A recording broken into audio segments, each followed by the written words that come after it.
Howdy y'all, I'm out from the south here.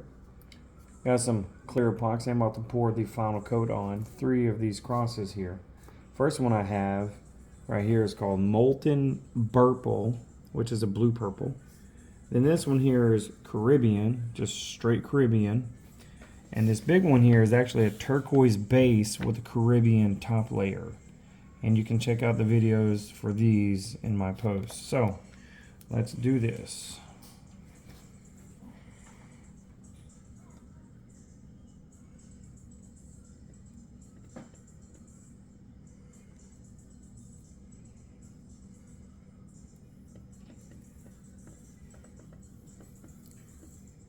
Go right into this one.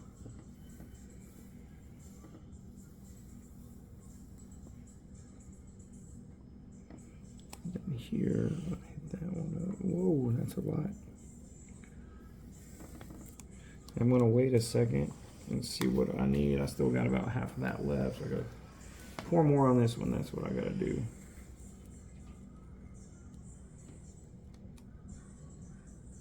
You don't want to go light. You want to use this product, pour it out, let it pour and drip all over everywhere. There we go.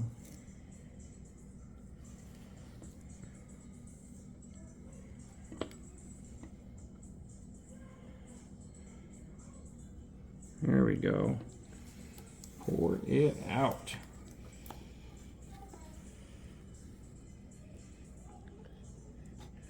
Yeah, this is messy. That's why you pour something underneath what you're working with here.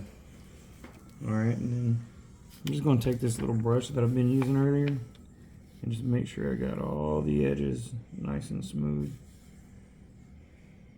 because all the surface tension needs to be broken. And that way all the edges have a smooth layer of epoxy on them, and they're not lumpy from not being broken at the surface.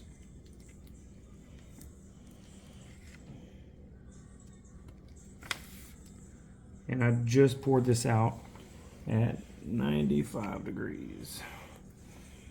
We are in Texas. It is humid here. I don't need to pour out at 100. It's just too hot.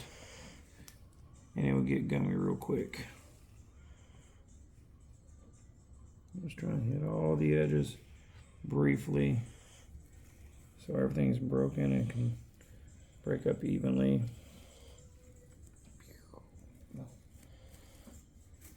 Now underneath these crosses I do have blue tape, painter's tape, so I can easily peel that tape off and this does not get on the bottom layer. I can see how it's kind of gumming up already. It's too quick. Go very lightly, just barely moving the product. Oh crap. Let's put this back up. See, it's slippery.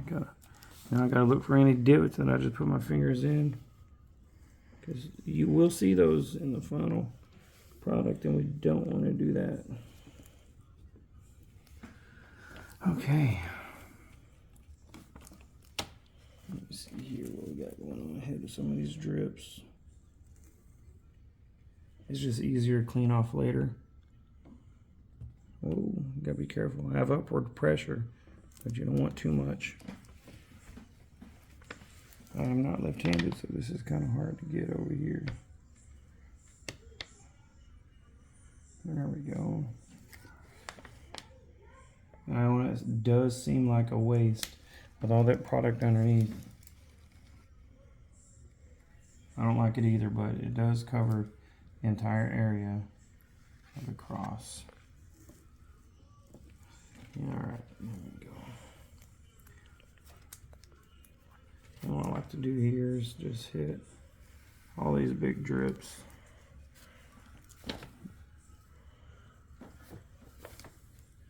So whenever I go to do the final pull off of the tape underneath, I'm not fighting to break this epoxy. This epoxy is pretty strong. It's kind of like ice when it's cured. And the thicker it is, the harder it is to break off. So I try to make it somewhat easy.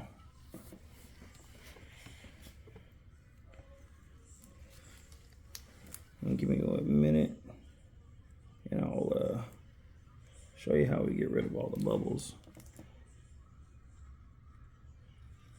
I'm just trying to get all this final stuff off right here.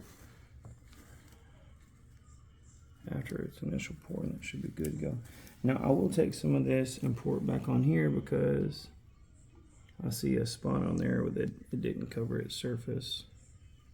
There we go. And that's kind of a good thing about having this down here. You can pick it up while it's still wet enough. If it gets too gummy, then you might be too late. But put it on there. Or if you had different colors, this is how you do veins. And veins is just simply just pouring it on there like this, what I'm doing here. There we go.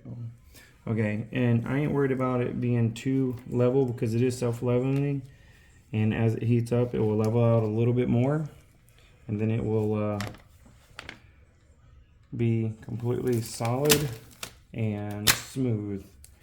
But I'm done touching epoxy, so I'm pulling the gloves off here, and then I'm going to show you what I'm going to do next with the popping bubbles. So first thing we're going to do is we're going to take a heat source and just do it lightly over the top. And if you look really close, you can see the bubbles popping. But you don't want to lay on there too long because you will burn the epoxy, and it does not smell good.